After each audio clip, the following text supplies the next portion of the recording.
Təsəvvür et ki, sənə bir binanın memarlıq planını veriblər. Çox mürəkkəb, detallı və hər küncü fəlsəfi təməllərlə, riyazi dəqiqliklə hesablanmış bir plan. Aha, maraqlı bənzətmədir. Amma deməli böyük bir problem var. Bu plan tamamilə radioaktiv mürəkkəblə çəkilib. Yəni ona toxunmaq belə təhlükəlidir. Düzdür, çox təhlükəlidir. Lakin o binanın necə inşa edildiyini, bu qədər qəribə bir strukturun niyə öz-özünə çökmədiyini və bu günə qədər insanların düşüncə tərzinə necə təsir etdiyini anlamaq üçün yeganə yol var. Həmin o radioaktiv kağıza diqqətlə kənardan və qoruyucu geyimlə baxmaq. Bax, bu, bugünkü masamızda olan mənbəni təsvir etmək üçün açığı ən dəqiq bənzətmədir. Bugünkü təhlilimizdə tarixin ən çox mübahisə doğuran, kəskin qütbləşdirici mətnlərindən birini müzakirə edirik. Otto Weinger'in məşhur fəlsafi traktatından, yəni o 13-cü fəsli, Yahudilik adlanan o fəsil, Tamamilə doğrudur. Bu, bilirsən, insanı həm heyrətləndirən, həm də ciddi şəkildə narahat edən bir mətindir. İdeyaların necə təhlükəli və, belə deyək, keskin bir silaha çevrilə biləcəyini göstərən bir sənətdir. Hə, tam olaraq belədir. Və elə bu radioaktiv xarakterə görə məncə lap əvvəldən məsələni aydınlaşdırmalıyıq. Sən bizi dinləyərkən bilməlisən ki, Weinger'in mətni həm siyasi, həm də fəlsəfi baxımdan son dərəcə radikaldır. Mütləq, bunu vurğulamaq çox vacibdir. Yəni, bir mənalı şəkildə antisemit və qadınlara qarşı ayrı seçkiliklə dolu fikirlərlə zəngindir. Biz burada oturub bu fikirləri müdafiə etmə və ya hər hansı bir tərəf tutmaq niyyətində qətiyyən deyilik. Təbii ki, yox. Bizim missiyamız burada, yəni cərrah masasında bir anomaliyanı incələyən həkimlər kimi davranmaqdır. Müəllifin qurduğu o mürəkkəb fəlsəfi arxitekturanı emosionallardan uzaq şəkildə sənə izah etməkdir. Aha, yəni o bu qənaətə necə gəlib sualına cavab tapmaq. Beləliklə, yəni o radioaktiv planın ilk səhifəsini açaq. Mətni oxuyanda məni ən çox sarsıdan bilirsən, onun Yahudilik sözünü istifadə forması oldu. O, bizim bildiyimiz coğrafi və ya dini bir qrupdan danışmır, elə deyil? Qətiyyən danışmır. Əgər sən Weinger'in terminləri hansı mənada işlətdiyini fərq etməzsən, mətn sənə başdan başa cəfəngiyat kimi görünəcək. O, fəsli məhz bu konseptual ayrımı etməklə başlayır. Necə yəni, fərqli bir məna verir sözü? Hə, mətndən onun öz sözlərini götürsək, o deyir ki, mən empirik fərdlərdən, küçədə gördüyünüz insanlardan bəhs etmirəm. Mən bir ideya olaraq Yahudilikdən danışıram. O, burada birbaşa qədim Yunan filosofu Platona istinad edir. Platonun o məşhur ideyalar nəzəriyyəsi düzdür? Tam olaraq. Platona görə gördüyümüz hər şeyin ideal, ümumi, abstrakt bir forması var. Weiner də iddia edir ki, Yahudilik bir irq deyil, kilsə və ya rəsmi bir din deyil. Bu, bütün insanlarda mövcud ola biləcək daxili bir mənəvi oryantasiyadır, psixi konstitusiyadır. Anladım. Yəni o, bu anlayışı anadan gəlmə bir demoqrafik kimlik kimi yox, istənilən kompüterə yazıla bilən bir növ əməliyyat sistemi kimi təqdim edir. Bəli, çox gözəl bənzətmədir. Amma Weiner'in məntiqində burada inanılmaz bir sıçrayış var axı. Əgər bu abstrakt bir mənəvi vəziyyətdirsə, nəyə görə o buna fəlsəfi bir ad demir? Məsələn, fərdiyyətsizlik və ya materializm deməyə əvəzinə konkret bir xalqın adını verir. Əgər hamıda varsa, niyə məhz Yahudilik? Bax, sənin toxunduğun bu sual Weinger'in fəlsəfəsinin ən mürəkkəb məqamlarından biridir. O, abstrakt bir ideyadan danışdığını desə də, eyni zamanda inanır ki, bu ideya dünya tarixində ən çox məhz tarixi Yahudi xalqında öz kamil təcəssümünü tapıb. Yəni, real dünyada ən aydın orada görünür deyə. Düzdür. O düşünür ki, fəlsəfi mənada kəşf etdiyi bu vəziyyət real dünyada ən aydın şəkildə bu xalqda görünür. Buna görə də o, xalqın adını götürüb, onu universal bir fəlsəfi etiketə çevirir. Amma bununla da bitmir axı. Sən bu mətnin ən maraqlı və açığı bir o qədər də absurd məntiq oyunbazlığına bax. O iddia edir ki, ən qatı, ən ari insanlarda belə bu xüsusiyyətlər ola bilər. Aha, özü də ən radikal hissəsi ilə budur. Və antisemitizmin, yəni o nifrətin özü də insanın daxilindəki Yahudiliyə nifrətinin xaricə proyeksiyasıdır. Yəni, sən öz içindəki o əməliyyat sisteminə nifrət edirsən, amma gedib onu başqasında cəzalandırırsan. Hətta Richard Wagneri misal gətirir. Bəli, Wagner bununla bağlı çox, belə deyək, incə bir fəlsəfi müdafiə xətti qurur. O deyir ki, sən özündə heç bir oxşarlıq, heç bir qığılcım olmayan bir şeyə o cür dərindən nifrət edə bilməzsən. Gözdə, mən bunu doğru anlayıram. Wagner Wagneri və onun sənətini sevir, amma Wagnerin də bir tərəfdən bilirsən antisemit olduğunu və sənətində Wagnerin nifrət etdiyi elementlərin olduğunu bilir. Aha, tam olaraq o dilemmanın içindədir. Buna görə də o sadəcə olaraq öz kumirini xilas etmək üçün bu fəlsəfi borcluğu icad edir. Yəni deyir ki, Wagner əslində kənardakılara yox, öz içindəki Yahudiliyə nifrət edirdi, ona görə o böyükdür. Düz tapmısan. Bu ki, inanılmaz dərəcədə böyük bir fəlsəfi manipulyasiyadır. Təsəvvür et, sən bir nəzəriyyə qurursan və nəzəriyyənin zəif nöqtələrini ört-basdır etmək üçün hər kəs əslində öz daxili ilə mübarizə aparır argumentindən sipər kimi istifadə edirsən. Sənin bu kəskin reaksiyan, yəni tamamilə haqlıdır və Weingerkin düşüncə mühərriki məhz belə işləyir. O, hər cür tarixi faktdan öz qurduğu o mütləq kateqoriyaları sübut etmək üçün istifadə edir. Dəhşətdir. Və o, bu ideyalar dünyasında cərrahi əməliyyatlarına davam etdikcə mətnin bəlkə də ən qütbləşdirici yerinə gəlib çıxır. Hatırlayırsansa, o qadınlar da kəskin şəkildə aşağılamışdı. Hə, əvvəlki fəsillərdə o mövzuya toxunmuşdu. İndi isə o qadınlıq konsepti ilə Yəhudilik konseptini çox spesifik bir nöqtədə birləşdirir. Həmən o məşhur mütləq mən konsepsiyasında, eləmi? Sən təsəvvür et ki, sən öz fərdi kimliyini, ləyaqətini kainatın ən vacib şeyi kimi görürsən.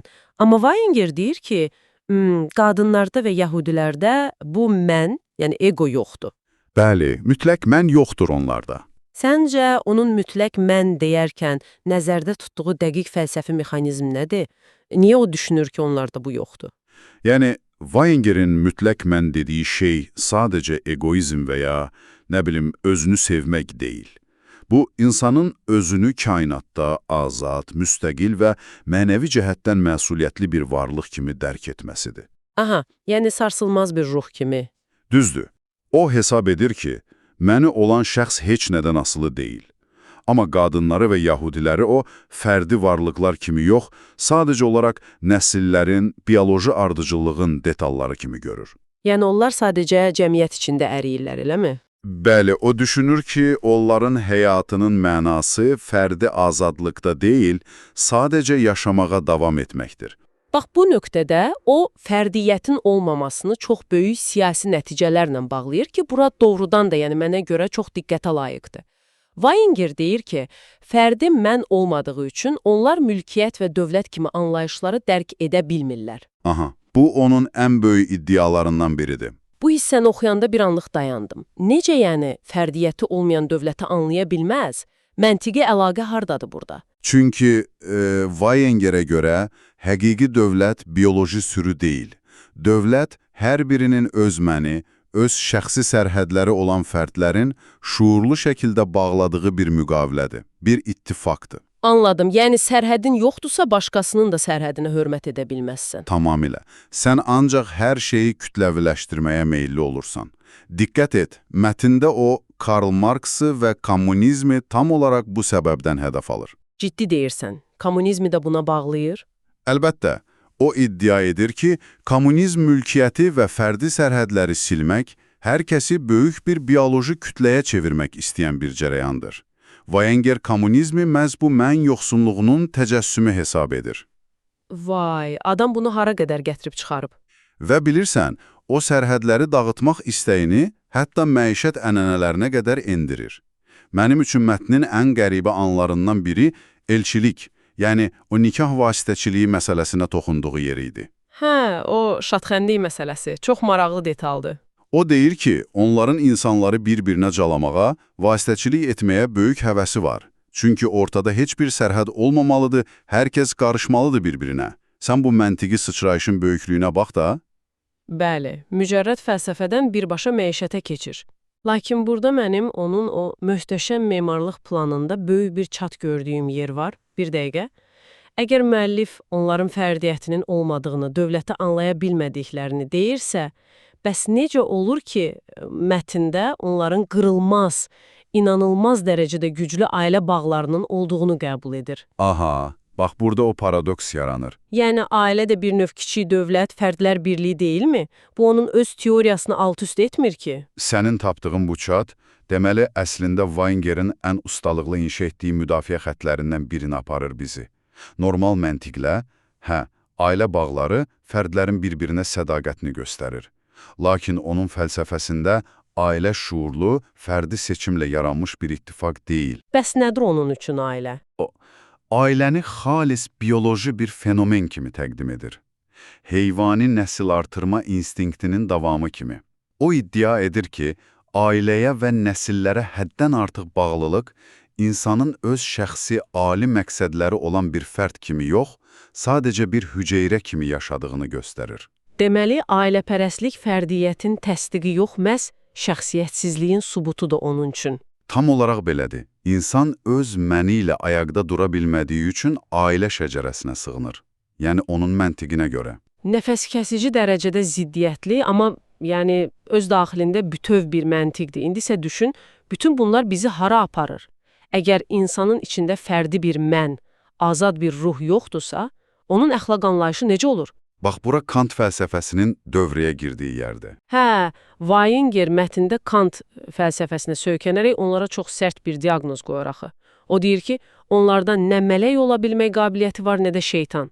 Niyə şeytan ola bilmədiklərini deyir? Çünki Kanta görə həqiqi mənəviyyat, istər xeyir olsun, istərsə də şər, azad iradə tələb edir, dərk etmə tələb edir. Sən xeyirxah olmaq üçün şuurlu şəkildə qanuna tabi olmalısan, iblis olmaq üçünsə o qanuna qarşı şuurlu şəkildə üsyan etməlisən. Aha, yəni hər ikisi üçün böyük bir azadlıq, bir mən lazımdır. Düzdür.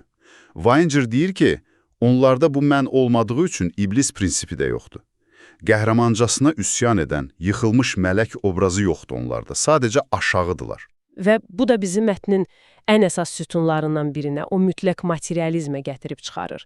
Əgər sənin ali ruhun yoxdursa, yeganə inandığın şey əllə tutulan materiya olur. Mən burada sənə deyim ki, Weinger bununla müasir elmə də elə müharibə elan edir. Bəli, o dövrün elminə qarşı çox sərt mövqedədir. Onu iddia edir ki, Darwinizm, yəni həyatın maddədən yaranması fikri tamamilə bu materialist yanaşmadır. Həyatı, o sir dolu həyatı cansız kimyəvi elementlərlə izah etməyə çalışmaq, kainatın sirləri qarşısında heç bir heyrət hissi keçirməyən adamın işidir, deyir. Dəqiq belədir. O yazır ki, dirini ölüdən, üzvü materiyanı qeyri-üzvüdən yaratmağa çalışmaq mənəvi cəhətdən kör bir elmdir. Bilirsən, mətni oxuyanda bunu çox sadə bir metafora ilə beynimdə canlandırdım. Əgər sən bir intibah dövrü rəsm əsərinə, nə bilim, Da Vinci'nin əsərinə baxırsansa, orada ilahi bir sənət görərsən. Aha. Amma Weinger'in dediyi bu materialist yanaşmayla sən o rəsmə baxanda ruhu görmürsən. Yaxınlaşıb ancaq katanın saplarını və istifadə olunan boyanın kimyəvi düsturunu hesablayırsan. Yəni, bütün sirri adi riyaziyyata endirirsən. Sənin metaforan Weinger'in fəlsəfəyə baxışını tam olaraq açıqlayır açığı. Katanın tərkibini hesablamaqla sənəti heçə endirdiyin kimi, materialist fəlsəfədə insanın ali dəyərini heçə endirir ona görə. Düzdür. Və yeri gəlmişkən, bu dəyəri heçə endirmək mexanizmi bizi fəslin çox fərqli bir argumentinə, yumor məsələsinə gətirir. O hissə məni çox təəccübləndirdi. Mətni oxuyanda bir məqam çıxdı qarşıma. O, ingilislərin yumor anlayışı ilə bağlı kəskin bir kontrast yaradır.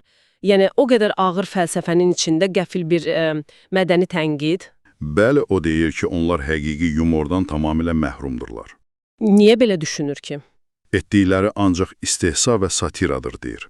Çünki Weinger üçün həqiqi yumor çox ali, transcendent bir fəaliyyətdir. Onun məntiqinə görə sən bu dünyanın kiçik, gülünc şeylərinə həqiqətən gülə bilmək üçün o gülünc dünyadan daha böyük, daha ali bir gerçəkliyin mövcudluğuna inanmalısan. Aha. Yəni, yuxarıda bir ideal yoxdursa, aşağıdakı xaos sənə gülməli gələ bilməz. Tam olaraq. Lakin o deyir ki, onlarda bu ali inanc olmadığı üçün etdikləri yumor ancaq hər şeyi dəyərdən salmaqdır. Bu yaradıcı deyil, dağıdıcı yumordur. Elə Spinozanı da eyni səbəbdən tənqid edir. Deyir ki, onun düşüncəsi sadəcə həndəsidir, daxilində fırtına yoxdur. təsəvvür edirsən, adam hər şeyi, yəni yumoru da, elmi də, fəlsəfəni də eyni fəlsəfi mərkəzə bağlayır, inamsızlığa. Daxili boşluq onları məcbur edir ki, ancaq maddi qazanca sığınsınlar. Bütün sistemini bunun üzərində qurub. Yaxşı, biz bu radioaktiv planın materialist adlandırılan güşələrini gəzdik. Weikranger'in dünyasında əgər bu ən aşağı vəziyyətdirsə, bunun tam əksi nədir bəs? Bəşəriyyət necə xilas ola bilər bundan? Weikranger'in sistemində mütləq ziddiyyət, yəni bunun tam əksi xristianlıqdır. Amma o, xristianlığı sadəcə bir kişisə kimi yox, fərdi psixologiyanın ən ali qəhrəmanlıq aktı kimi qəbul edir. Bax, elə burası mənə çox sarsıdıcı gəldi. O, dahi bir sənətkarla din qurucusunu fərqləndirir. Argumenti oxuyanda sözün əsli mənasında donub qaldım. Hə, o hissə həqiqətən təsirlidir. Deyir ki, adi dahi, məsələn, bir bəstəkar artıq daxilində işıqla doğulur. Amma din qurucusu belə deyil. O ən ağır, ən zülmət irs günahla doğulur və o, daxili qaranlığı yenmək üçün bütün həyatı boyu amansız mübarizə aparır. Və qələbə çalır. Buna görə də o, İsanı, yəni Məsihi, bəşəriyyətin ən böyük qəhrəmanı elan edir. Bəs niyə məhz İsa? Niyə? Çünki İsa Yahudi idi. Weinger'in bütün fəlsəfəsinin zirvə nöqtəsi buradır. İsa öz içindəki o ən böyük qaranlığı, yəni Weingeri-in nəzərdə tutduğu o materializmi məğlub etdiyi üçün mütləq qəhrəmandır. Sən bu cümlənin altındakı arxitekturaya bax. Yəni adam İsa'nın Yahudi olmasını sadəcə tarixi bir təsadüf yox, böyüklüyə çatması üçün məcburiyyətində olduğu ən böyük psixoloji maneə kimi görür. Bir növ imtahan. Bəli. O deyir ki, ən ali insan cəhdi xaricdəki düşmənlə yox, öz daxilindəki materialist meyllərlə mübarizədir. O hətta düşünür ki, Yahudiliyin tarixdə varlığını qorumağının tək sirri odur ki, onlar kollektiv şəkildə içlərindən yeni bir xilaskarın çıxmasını gözləyirlər. Weinger bunu sadəcə qədim tarixə aid dram kimi saxlamır da, yəni gətirib öz yaşadığı dövrə, 20-ci əsrin əvvəllərinə tətbiq edir. Əgər sən o dövrdə yaşasaydın, Weinger sənə deyəcəkdi ki, yaşadığın dövr bəşər tarixinin ən materialist dövrüdür. Aha, kapitalizm, marksizm, hər şeyin mənfəət üzərində qurulması. Hə, o, bəşəriyyətin böyük bir uçurumun kənarında olduğunu deyir. Bu, Weingerin o abstrakt fəlsəfəni siyasi reallığa necə qorxunç bir inamla tətbiq etdiyini göstərir. Tarixə baxanda görürük ki, belə cəlbedici qablaşdırılmış nifrət fəlsəfələri necə asanlıqla siyasi silaha çevrilir. Və bu da bizi, deməli, bugünkü təhlilimizin bəlkə də ən vacib nöqtəsinə gətirir.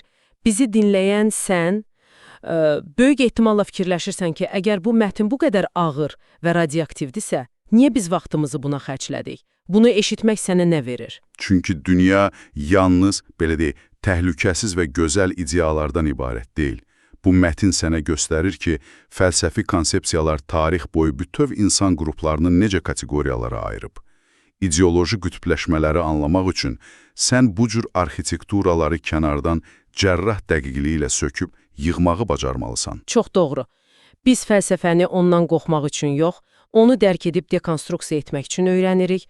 Sonda isə səninlə, yəni dinləyicimizlə bir fikir paylaşmaq istəyirəm. Weininger öz dövrünü materialist adlandırırdı.